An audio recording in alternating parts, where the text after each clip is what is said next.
Well, all good.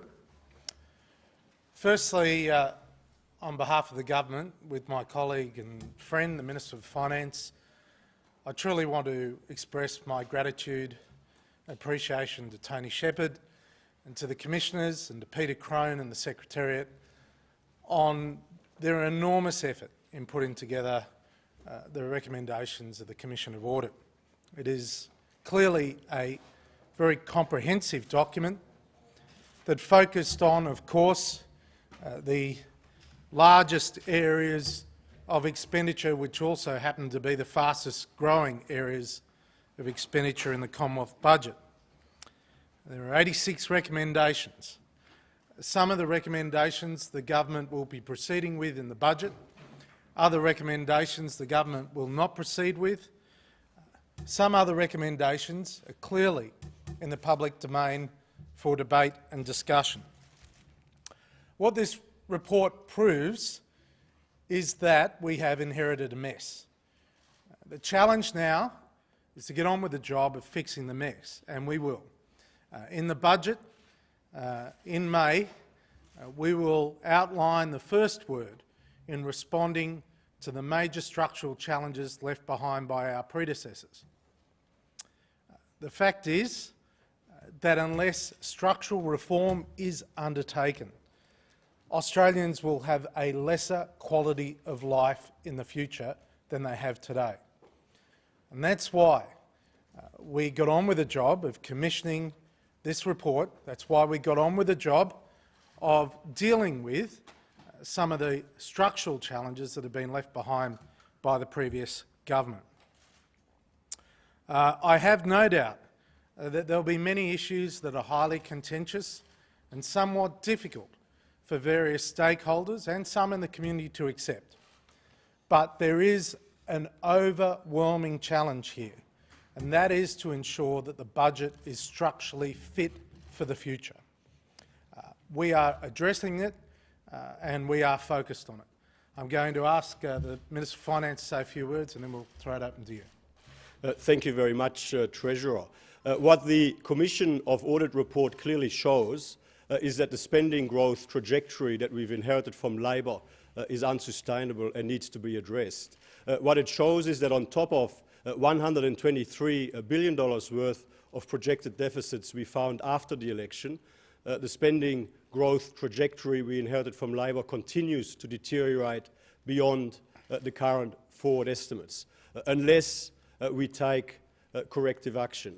Now, the Commission of Audit makes recommendations on structural reforms and structural savings. The government in the budget will pursue structural reforms and structural savings which will build over time and which will help put us back onto a believable path to surplus. The question might be asked, why are we doing this? Well, to extend a theme very much defined by my good friend and colleague, the Treasurer, because our goal is to replace the age of entitlement with a new age of opportunity, where in a stronger, more resilient, more prosperous economy, everyone has the opportunity to get ahead. That's why we're so committed to repairing the budget mess we've inherited from our predecessors. That's why we're so committed to implement all of the policies to build a stronger, a more prosperous economy which we took to the last election. So why don't we move from... Some of the proposals are eye-watering when it comes to the politics of them. I mean, page 244 of Volume 1 suggests that a couple with 2 children aged 4 and 6 would lose $8,077. Is that the kind of quantum that you're looking at when it comes to your welfare changes? I want to lay down to you, this is not the budget. This is a report to the government, not of the government. And we have carefully and methodically gone through the recommendations. There are a number of recommendations that would be described as courageous, to use a term familiar to some in Canberra. There are some recommendations that represent common sense.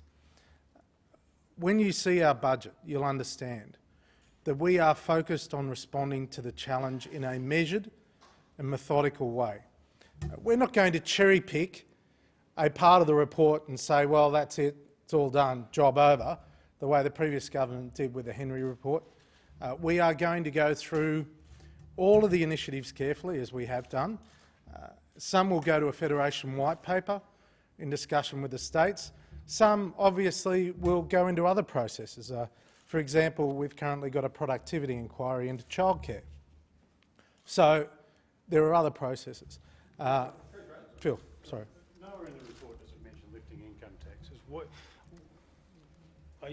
Where do you get off, if you like, with your plans? Sorry, I don't mean it like that, but where, let me rephrase that. Yeah, please. Sorry.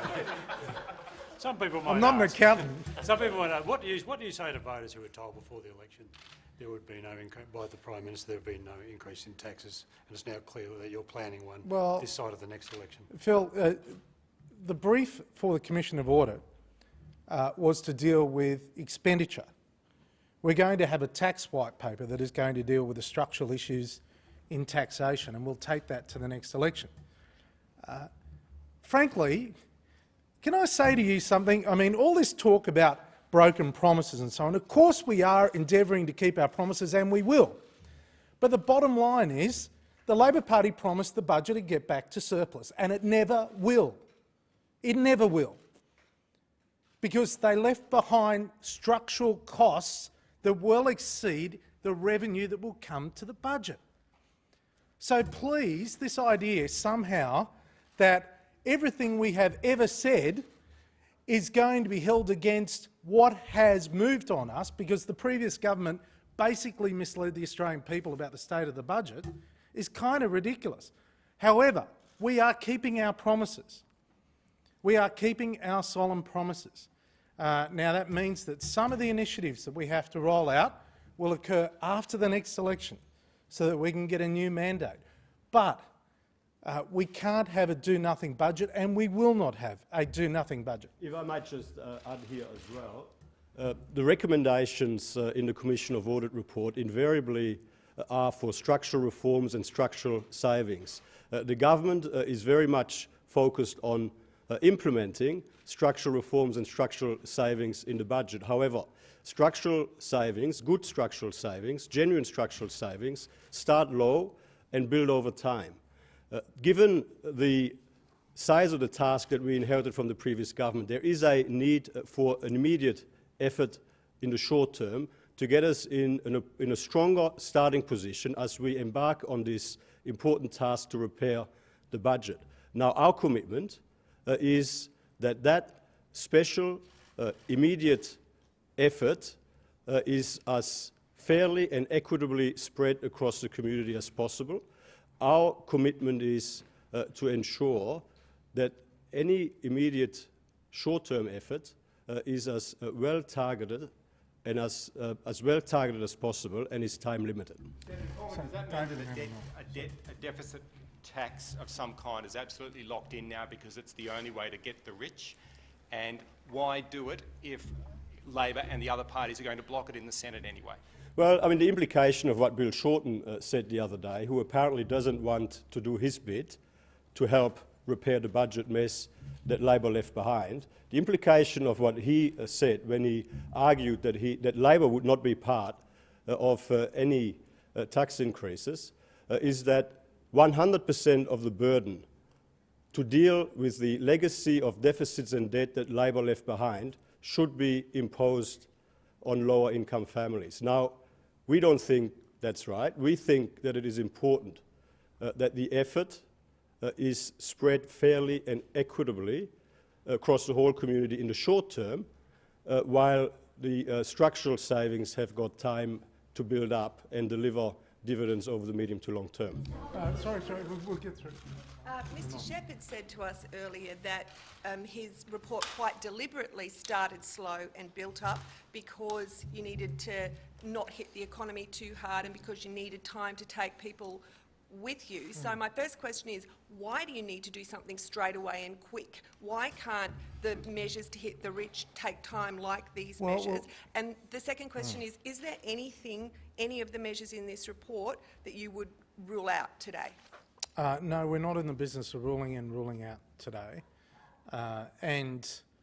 Why? Because we've got a process that we're going through in relation to this report. The first answer will be on budget night. That's the first point. The second point is some of the recommendations, even though they're very worthy, they're actually quite difficult to implement, because I must say one of the surprises out of the Expenditure Review Committee process has been that the basic infrastructure of government hasn't been maintained. When I talk about that, I talk about the capacity of Centrelink, for example, with its massive computer systems, to be able to cope with changes in policy. And the computer system at Centrelink and the call waiting times and the interface with the community is under enormous pressure now and hasn't got the capacity to respond to significant and immediate policy change in all cases. The same can be said with Medicare.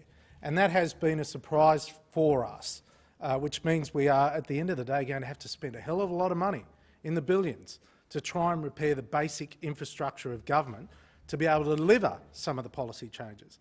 Now, the second key thing is there is an interaction between the policy initiatives that are outlined today and other policy areas, such as the interaction with the taxation system, that need to be properly taken into account, which means that even though the recommendations came in isolation, we have to look at the whole picture. Don't forget, this looks at the largest areas of expenditure, not the whole of government expenditure, and it doesn't look at the revenue side, and it doesn't look at the timetable side and the interface with the community. And just an additional point to make here is that the budget that the Treasurer and I are working on with the Prime Minister and the Cabinet will very much be a growth budget. Our commitment is to build a stronger economy that is more resilient and where we can create more jobs. This is an important part of building a stronger economy. So nobody should walk away with the impression that somehow we're going to pursue measures that are going to weaken economic growth. This is going to be a growth budget. Exactly right. Mark? Look, just a bit confused about the messaging. When you say that you will still keep all your pre-election commitments, surely one of them very clearly was no new taxes, no increased taxes. Does that mean that you keep to that in this term of government? Or are you saying because the situation you've been left in is worse than you were told by Labor, that you may need to concede on that? You're asking us to speculate on the budget in a couple of weeks' time. We're not going to speculate on the budget. Our commitments prior to the election stand. Yep. What do you say to the increasing number of Liberal MPs and senators who are today warning you not to go down a deficit levy or tax, and that doing so at any time, pre or after the election, is against what the party stands for? Well, I'd just say to you, government payments overwhelmingly go to people under a certain level of income. Now, the deficit's been built up and expenditure has gone to everyone in the community. So everyone has to make a contribution to repair the deficit. That's a fundamental point. I think all of you would understand that it's so important that everyone contribute to the heavy lifting in repairing the budget. It has to be a national effort. And there are only certain policy levers that you have to ensure that everyone makes a contribution. They're very limited. Yes, sir. Of business measures reviewed in this, do you think business... Sorry, what did you say? What There's $5 billion of Yep. business measures addressed in this Commission of Audit. Do you think that business is carrying enough of a load in terms of the cuts that are proposed in this report? Well, that's a matter for the Commission. I mean, we've said we have to. The end of the age of entitlement means it applies to every stakeholder, including business. Mr. Hockey, I wonder, how do you feel about the prospect of handing 10% of your income taxing powers to the states as part of the federation reforms? And secondly, do you have a view on that, and do you have a view on this idea of changing the way the GST is distributed to the states? That's Well, if I could hand them 15% of my expenditure, I'd come out on top, I suppose, wouldn't I? But the bottom line is they're matters for the Federation White Paper. They're matters for the Federation White Paper. There is no doubt that structurally, from an economic perspective, the Federation is broken and it needs to be fixed. So the recommendation out of the Commission of Audit is in many ways obvious. And that's why Tony Abbott, before the election, said we are going to have a new federation that is going to come out of the Federation White Paper. Now, one of the initiatives that we've talked about, the Asset Recycling Initiative, represents a new step forward in the relationship between the Commonwealth and the States. And I don't know that it's received enough focus. It'll be a very important point of discussion between the Prime Minister and Premiers tomorrow. But that's a step forward, because that is helping to drive microeconomic reform across the country. Jen Hewitt has been... Oh, sorry, Jen, I can't see that. Treasurer, you said that some of the recommendations were common sense and some of them were courageous. What category do you put the idea of tightening the assets test for eligibility for the pension, and particularly including the family home, in the longer term? Well, again, I'm not going to respond to individual recommendations. However, as the Prime Minister said the other day, we'll have something to say about the age pension in the budget, but nothing will compromise our commitment not to change the age pension over the term of this government, first term of this government. Clearly what you get out of the report is that changes in retirement income need to be planned well ahead. And quite clearly, the fact that initiatives in relation to the age pension in the report stretch out to the mid-2050s, I think, is evidence that, well, it's just a reminder we've got to start planning now to give everyone confidence that they're not going to be worse off in the short term in relation to their retirement incomes. Paul. In terms of getting back to surplus, how do you see the balance between taxation increases and spending saves? Well, that'll be clear in the budget, but overwhelmingly it's fair to say that our savings in the budget will do the hard yards. And when we define savings in the budget, we're not going to define it to include tax increases, like the previous government did, where I think I was looking at the last budget, more than 60% of their so-called saves were new taxes or tax increases. We are not going to play those word games. Tax increases or tax revenue is not, so far as we're concerned, a saving from the government.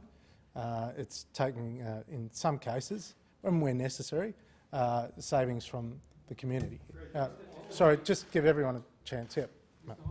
Do Australians go to the doctor too much, as Mr Shepherd just said? He said that Australians go on average 11 times to the doctor each year. Is that a problem you'll be addressing? Well, I don't accept the introduction of your question, but Mr Shepherd's entitled to his views, and as you can tell, it's a very frank and honest report. And that's, we don't necessarily agree with everything that's suggested. Sam. Mr Hockey, the proposal in the report to mandate private health insurance for high-income earners, but to simultaneously strip them of the private health insurance rebate, does that fall into the courageous category or common sense? Well, our support for private health insurance is well known. Right behind you. Yep.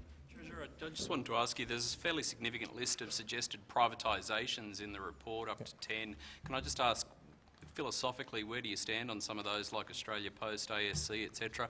And can you tell us whether you think most of them are in the medium term? Do you think any of them should be short term? Well, I mean, the government has a policy right now to sell Medibank private. We're progressing that sale. There are a number of recommendations in relation to opportunities for further sales that have been made by the Commission of Audit.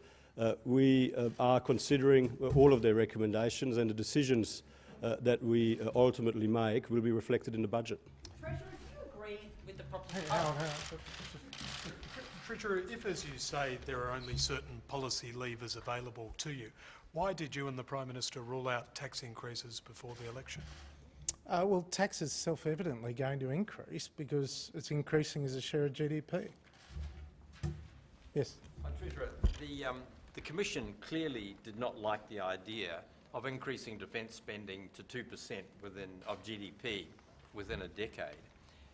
Is that something that you feel you might take notice of, or will you stick with your commitment? We're sticking with our commitment. Patricia, now. Thank you very much. You're right. Treasurer, the Commission had some views about childcare being a very important part of the participation equation, and that if you want to spend more on childcare, taking that money away from paid parental leave, that it was more important. Do you agree with that proposition that, you know, if you want to increase childcare for nannies, as has been floated by Tony Abbott and your government, that you need to take from another area? Look, participation will be, improving participation in work is going to be a key focus of the budget. Now, in relation to childcare, we have a Productivity Commission review. We're not going to make policy on the run. We hear what the recommendation is. We are sticking by the paid parental leave scheme that we're committed to because it improves participation. And we've got to increase. I mean, this budget will be a call to arms for the Australian people. If you have the capacity to work, we don't just want you to work, we need you to work. If we are to grow the economy, if we are to deliver prosperity, the hard yards are going to have to be taken by everyone. And out of that, the most vulnerable in the community will be able to have the sorts of confidence and protections necessary to reassure them that they'll be well taken care of. Last question. Oh, sorry, I need that. In your speech last week, you spoke about adhering to Labor's spending cap of 2% or less, growth cap, if you're going to... No, I said they never adhered to it. No, and you were saying... And now they're expecting us to adhere to it. You need to adhere to it. I noticed today, I think it's page 47, it has, to match your surplus timetable, it has spending under 1% or even negative for the next 3 or 4 years, then it grows to over 2, about 2.5. Were you talking about an average over the 10 years where you want to be, or under 2, or are you prepared to go over 2? Well, the bottom line is we've got to have a credible plan to get back to surplus, because when we get back to surplus, we just start to pay down the debt that we've inherited. And if we pay down the debt we've inherited, we can, insofar as you can, we can inoculate Australia against the turbulence that inevitably will come sometime in the future in the global economy. Now, we're not going to turn this ship around overnight, but we are going to turn it around because we must. We can't keep heading into a cyclone and expect everything will be okay. And if there's anything that comes out of today, it is proof that the she'll be right attitude of our political opponents is not good enough and was never going to work. And someone was going to have to stand before you today and say the hard yards need to be done to fix the budget. It happens to be us, and it's the coalition in government, but we're ready for it because we all have to contribute. If I can just add here an important point, because Labor keeps talking about their fiscal discipline. They kept talking about limiting growth to 2% real. But if you look at what Labor did, they always failed to meet their target. In fact, in the first year beyond the forward estimates, spending growth in real terms is 6% if we kept to the spending trajectory of Labor, 3 times their so-called fiscal target. And if we kept to Labor's spending growth trajectory, Commonwealth spending as a share of GDP would head to 26.5% by 2023-24, a staggering 26.5% within the decade. That compares to 23.1% the last year of the Howard government. I mean, the spending growth trajectory that we inherited from Labor is unbelievable, it is unsustainable, and it's got to be fixed. Can you keep the 2% average? Well, you'll see our detail in the budget. Okay, 2 more and then that's it. Is that okay? Also on the big picture, you will Sorry, reserve guys. your comment on individual measures in this report, but the report sets out an ambition, or basically says, that if done, these would cut spending in 23-24 by 60 to 70 billion. Now, do you accept that goal of reducing spending by that sum in that year, and therefore do you accept that if you don't endorse a particular proposal in this report, you've got to find some other way of achieving the same spending cut. Well, self-evidently, we have to make savings, genuine savings, by a certain amount. I mean, you have to go into the economic assumptions behind their model, which may not necessarily be the same as Treasury. It could be higher or lower. I just say to you, there is much work to be done. We know that, and we're committed to it. And last question. The Commission talks about how you could have a cap of 24% of taxation as a proportion of GDP. Do you accept that kind of measure? And just if I could ask Senator Cormann, as a proud West Australian, whether he would also like a per capita GDP share, GST share. We can ask them to the last one first. We took a commitment to the last election, which was very clear, and I've said this many times before, there will be no change to the GST, full stop, end of story. And in relation to the first part? Taxation as a proportion of GDP. Look, we believe in smaller government, but it doesn't happen overnight. It's not going to happen overnight. I mean, we've got to be realistic about it. We've got to be realistic about getting the revenue to start to give us capacity to restructure the way government operates. And, that's not going to be easy. It's very hard. But we've begun the process. And revenue, if the economy grows, revenue will grow. And then you've got your options on the table for tax reform. So what we've got to do is focus on growth. Where governments spend money, make sure you get more bang for your buck in the economy. And I think you'll see that at play in the budget. Thanks very much, everyone.